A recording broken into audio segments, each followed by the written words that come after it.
What's going on, guys? Welcome to the 2025 Japanese Grand Prix race weekend recap on the channel. It is the morning after because boy oh boy was I not staying up late after staying up to watch, how to put it nicely, whatever that was. But nonetheless, we are here to talk about what we saw this weekend at the Japanese Grand Prix. One of my personal favorite race weekends on the calendar. Unfortunately, it didn't end up quite living up to the hype that I hoped it would. But at the same time, we still have a couple of things to talk about. We're going to go ahead and jump on into it. We'll get things started with our quick hits. We'll talk about our weekend winners and losers, and then we'll wrap things up by going over our predictions that we made before the weekend began. Let's go ahead. Let's jump on into this with our weekend quick hits. We really don't have that much to talk about in quick hits. It relatively was just not a very exciting race in the grand scheme of things. There was a couple of interesting points going into the weekend. Obviously, you had the Yuki and Liam thing, and then you had obviously the Red Bull McLaren battle that sort of started as we got towards Sunday. But really, from the top to bottom, not a whole lot really happened over the course of the race. And so the true intrigue points are a little few and far between in this one, but we're still going to do our best. And we'll stop at the beginning with Max Verstappen taking pole position sort of out of nowhere. I, for one, was not expecting Red Bull or Max to be anywhere near the front of the grid at the end of qualifying on Saturday, just because Red Bull really was showing some decent, consistent pace, but definitely not quite that pace, especially with the qualifying pace that the McLaren has definitely shown to have over the course of the beginning part of the season. And so when we saw Max put it on pole position, I think it did give us a little bit of intrigue going in on Sunday, but ultimately it really came for nothing. Max was able to utilize the clear air ahead of him. From starting on pole, he managed to keep the lead into turn 1 and 2, and basically kind of just drove off and kept Lando and Oscar at arm's reach most of the time. There was a couple of moments where the field never really spread out quite as far as you would expect it to, and so there was never really, the only real intrigue was around the pit stops when they would come, when teams would choose to maybe roll the dice, do something a little different. Ultimately, we saw a lot of the teams that were very similar in pace make very similar decisions. And when it was all said and done, I think it was the first time ever that the top 6 finished in the same order that they started, or something like that. And so ultimately, end of the day, McLaren was unable to bridge that gap. Max ends up taking his first win in a little bit of time, at least since the first win of the year. It also gives us our, if you count the sprint race in China, our 4th different race session winner in as many races. So obviously you had Lando win the first round, you had Lewis Hamilton win the sprint race in China, Oscar won the Chinese Grand Prix, and now Max, after taking his first pole position since 2024 Austria, wins the Japanese Grand Prix. So if you're looking at just Grand Prix, we're 3 for 3 on different race winners, which I think is showing a lot of what this year is going to be about. The very intriguing week-to-week sort of thing that's really going to be who can have the most consistency over the course of the season, who's going to make those kind of calls to really, try and maximize their opportunities every weekend. And in this one, Max and Red Bull just absolutely nailed it. I think going against what a lot of people thought, including myself. Looking at the other side of the coin for the Red Bull dominance this weekend, dominance maybe not quite the right word, but the Red Bull win and the win of the weekend, I think you have to talk about McLaren and say this, I think, had to have been a bit of a letdown for McLaren. Obviously, I think they are definitely thinking long term. I think that became very clear over the course of the second stint of the race, when they were all on hard tires trying to chase Max down. Oscar and Lando sort of just kind of kept themselves at arm's length than Max. Oscar, I think, showed a little bit of better pace over the course of the week of the race down the stretch, and I was really surprised to see McLaren not swap them around and let Oscar give it a go to try and take the win off of Max. But I think I've seen some people talk about this, that they think they just have those longevity views and goals in mind, and so they went, a second and third is better than a crash out, I guess. And so they just kind of went, all right, they're just going to hold position and we'll go to the end, we'll take second and third and be happy with it. I was really surprised to see that. I think this kind of speaks to a lot of things we talked about last year with McLaren, where it seems like they were really afraid to try and make the hard decisions and upset one of their drivers. I think, for me, I was really wondering why they weren't letting Oscar give it a go, because I think he was showing a lot more consistent, quick pace than Lando. Even got to the point where they asked Lando, could you go any faster? And he said, this is it. And they kind of just went, well, that's too bad, Oscar. I guess this is just kind of the pace. So I don't know. I think even though you finish on a double podium, I mean, Lando's lead in the championship is now down to only a single point. And realistically, it's going to get interesting if these kinds of decisions keep getting made all season long. We could be in for a very intriguing title race. I do want to briefly touch on Mercedes, who I think had another very just anonymous weekend. It feels like Mercedes has sort of settled in to a very consistent second or third or fourth fastest, depending on the weekend. I think this weekend they were faster than Ferrari on average. I know Charles did lead, of those 4 cars did lead it, but I think George and Kimi were very consistent enough to have a very solid, just consistent race over the course of the whole weekend and brought home some pretty decent points. So I think Mercedes has definitely not had the uber high highs, but they also haven't had very many low lows either. So I think Mercedes is going to be an interesting team to watch over the course of the season.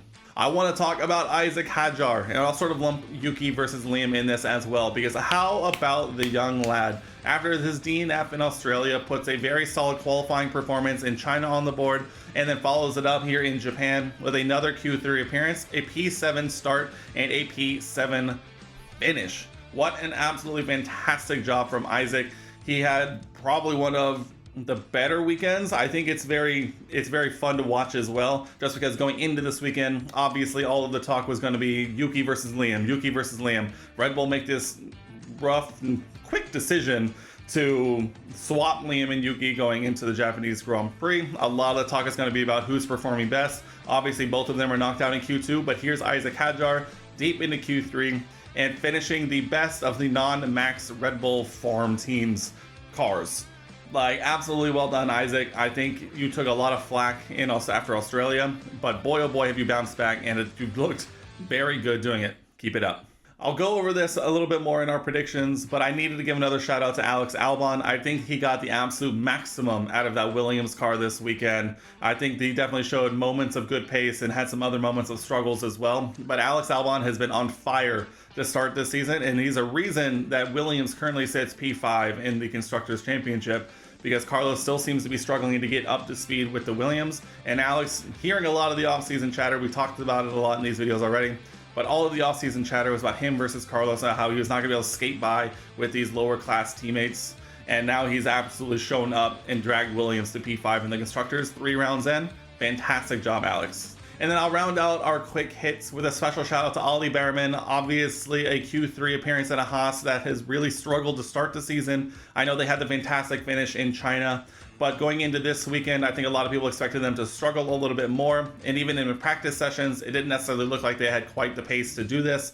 But Ollie makes it into Q3, his first appearance in the Haas this season, and then finishes P10, finishing exactly where he started. So it was fantastic to see him get that single point on the board. It's going to be those little points that add up over the course of the season, and I think we're seeing a lot of what you would expect to see from such a promising rookie, and especially considering he's on my team, I'm taking it every single day of the week. Hopefully Esteban can kind of get back up to speed as now we head to Bahrain next weekend. But at the same time, securing points is the important part here, as the rest of the grid really seemed to struggle with pace at some points. Getting those singular points, it might make or break exactly what we see when we get down closer to around 20, 21, 22, 23, 24 at the end of the season. Maybe a little bit more than we see now. So good job, Ollie.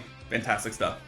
All right, let's quickly go over our weekend winners and losers, because believe it or not, this is going to be the first time I think I've ever done this, that my weekend winners and losers finished on opposite ends of the grid on Sunday when it was all said and done.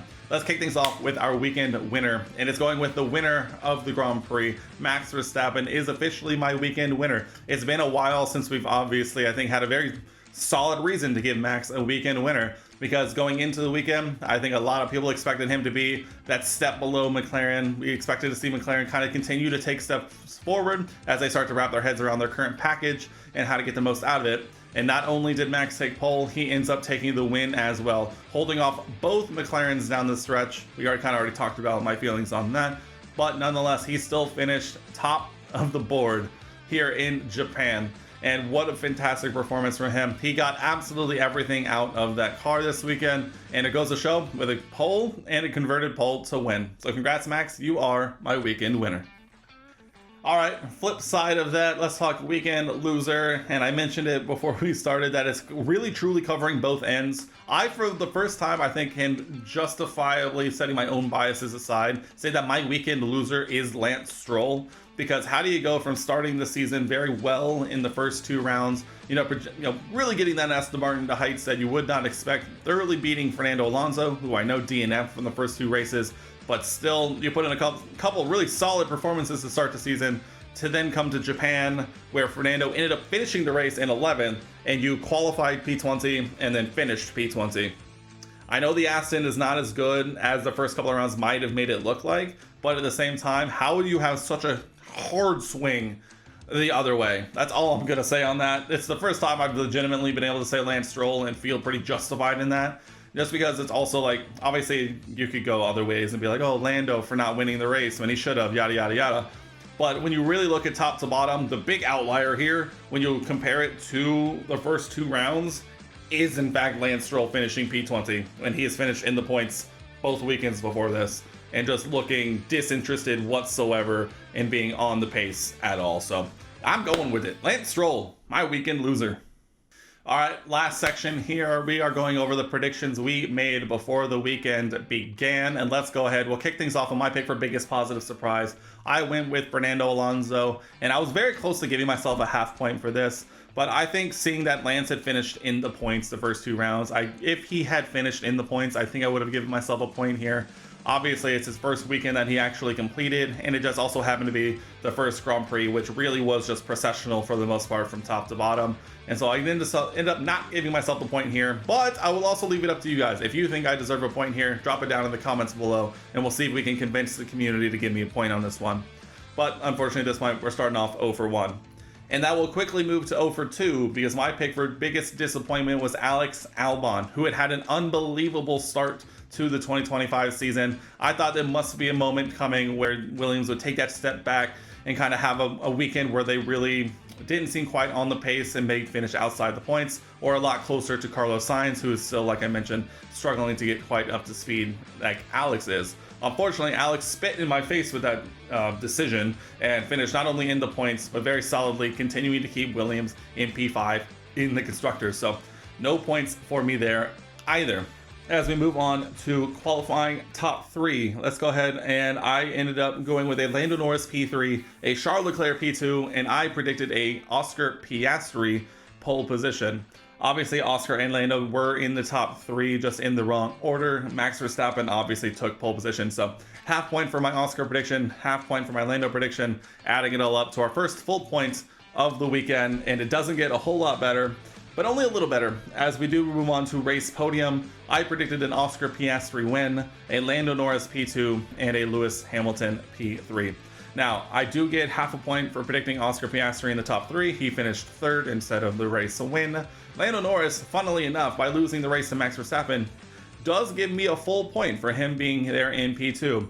And then obviously Lewis just didn't seem to have the pace for Ferrari over the course of the weekend. So 1.5 points total thanks to my Lando Norris P2 prediction. So we will take it. We're now sitting on 2.5 points for the weekend. And unfortunately, my one crazy prediction of Haas leaving Japan in P5 in the Constructors did not come to fruition. Alex Albon finishing P9 did move them. I believe we're up to 4 points ahead of Haas, who now currently sit in solo P6 in the Constructors. So still a solid result. I'm going to take Haas points no matter what. Unfortunately, I don't get a point for this prediction.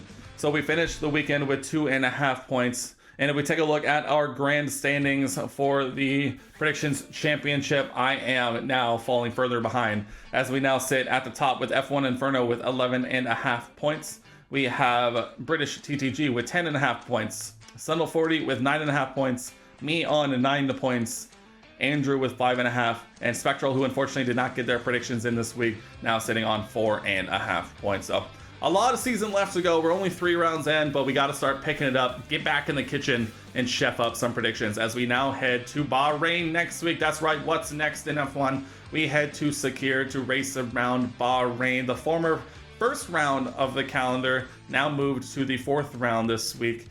The middle sandwich portion of this triple header. I'm excited for it. Bahrain, I think, is a very interesting circuit, and it's going to be a lot of fun. Night race is always exciting as well, and I can't wait to see what the teams bring. I think we have a lot of instances of teams coming and having very solid races around Bahrain. I'm fascinated to see what they can do, having a few rounds of data to collect and analyze going into Bahrain this time. So I can't wait to see what happens. Last year was a Verstappen, Perez, Sainz podium. Obviously, Sainz being in the Ferrari at that point.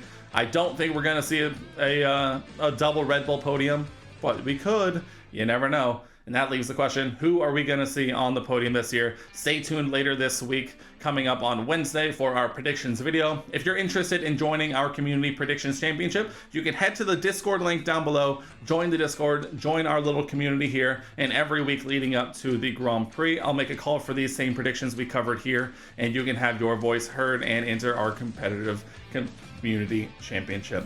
But guys, that is going to wrap it up here for me in this one. The Japanese Grand Prix might have been a bit of a processional one, but at the same time, always exciting to see because you never know what's going to happen. We'll be back here in a few days for our predictions video, like I mentioned, and back again a week from now for more Grand Prix action. I hope you enjoyed the video. If you made it this far, leave a like rating. It really helps me out. Subscribe if you haven't already, and leave your Japanese Grand Prix race rating down in the comment section below. That'll wrap it up for me here, guys, and I'll see you in the next one.